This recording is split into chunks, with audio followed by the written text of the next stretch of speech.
अभी 2 दिन पहले ध्रुव राठी ने धुरंधर 2 के ऊपर एक वीडियो बनाई।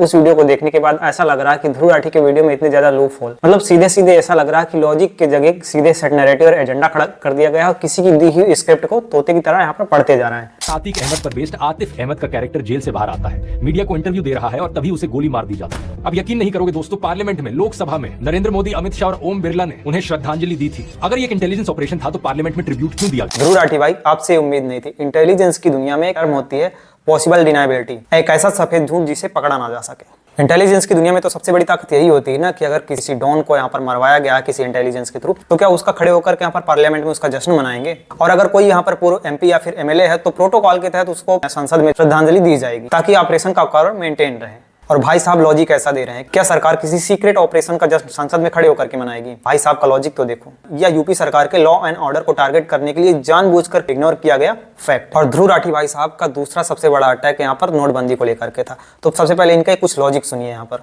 फिल्म में दिखाया जाता है कि पाकिस्तान ने पहले 11,000 करोड़ की फेक करेंसी इंडिया भेजी और दोबारा 60,000 करोड़ की फेक करेंसी भेज रहा था। इंटेलिजेंस एजेंसीज ने बात प्रधानमंत्री को ब्रीफ करी और प्रधानमंत्री ने देश बचाने के लिए नोटबंदी कर दी। इतनी छोटी सी चीज के लिए कोई इतना बड़ा एक्शन। अब यहाँ पर एक बात जरा ध्यान से सुनना। ध्रुव भाई ने कहा यहाँ पर कि 60,000 करोड़ और 11,000 करोड़ के थ्रेड मूवी में थी, लेकिन और नोटबंदी के बाद आरबीआई द्वारा यहाँ पर सिर्फ 43 करोड़ रुपए यहाँ पर फेक करेंसी के रूप में पकड़े गए थे। अब एक सेकंड के लिए यहाँ पर मान लो जो 60,000 करोड़ रुपए की खेप भारत में आने वाली थी, अगर नोटबंदी के कारण वो रुक गई है, भारत में नहीं आ पाई है, तो क्या आरबीआई उसे पाकिस्तान में जाकर के पकड़ेगी? और भाई साहब ये क्यों बोल रहे हो? जब 43 करोड़ रुपए की खेप पकड़ी जा सकती है तो और भी तो हो सकती है ना। एक पॉइंट और जो यहाँ पर भाई साहब ने मिस कर दिया, फिल्म में हमजा जो होता है वो आईएसआई के हवाला हैंडलर जो कि जावेद खनानी को यहाँ पर गिरा करके मार देता है। अब रियल फैक्ट भी सुन लो। यहाँ पर 8 नवंबर 2016 को भारत में नोटबंदी होती है और उसके 3 हफ्ते बाद यानी 4 दिसंबर 2016 को न केवल पाकिस्तानी बल्कि पूरे साउथ एशिया का सबसे बड़ा हवाला हैंडलर जावेद खनानी, जिसकी मौत कराची में इमारत से गिर करके हो जाती है। और ये चीज पब्लिक डोमेन में मौजूद भी है। अब अगर नोटबंदी से आईएसआई के कोई हवाला नेटवर्क को कोई नुकसान नहीं हुआ तो फिर जावेद खनानी अचानक से किसी इमारत से कूद करके जान क्यों दे देता है?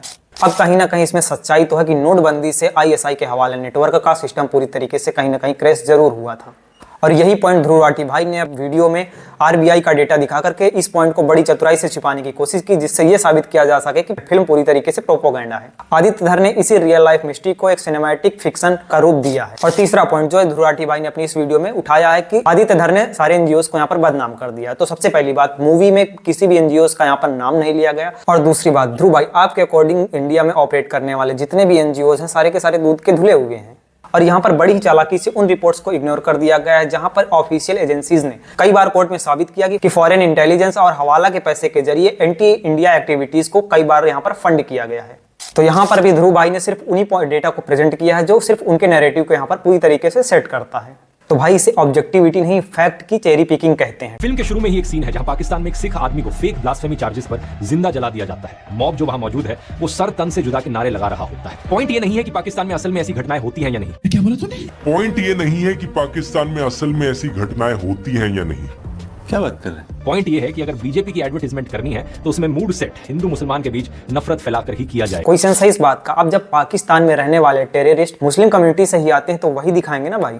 लेकिन नहीं, इनके अकॉर्डिंग तो आदित्य धर ने गलत दिखा दिया। मतलब इनके अकॉर्डिंग तो जो 26/11 का अटैक हुआ तो वो भी यहाँ पर बुद्ध का शांति संदेश फैलाने के लिए किया गया था। अरे भाई पब्लिक डोमेन में वो सारी चीजें मौजूद है, रिकॉर्डिंग भी मौजूद है जिसमें उन आतंकियों के साथ यहाँ पर उनके आकाओं की पूरी बातचीत हो रही थी, किस तरीके से बात हो रही थी, वो सारी कॉल रिकॉर्डिंग यहाँ पर पब्लिक डोमेन में मौजूद है। और ऊपर से उनके आकाओं ने उस कसाब के हाथ में कलावा बांध कर भेजा था। तो हिंदू मुस्लिम का नैरेटिव तो उनके आकाओं ने पहले से ही सेट कर रखा था। तो ओवरऑल इस मूवी में ना ही किसी सरकार या किसी पॉलिटिकल पार्टी को के फेवर में बनाई गई है और ना ही किसी के विरोध में बनाई गई है।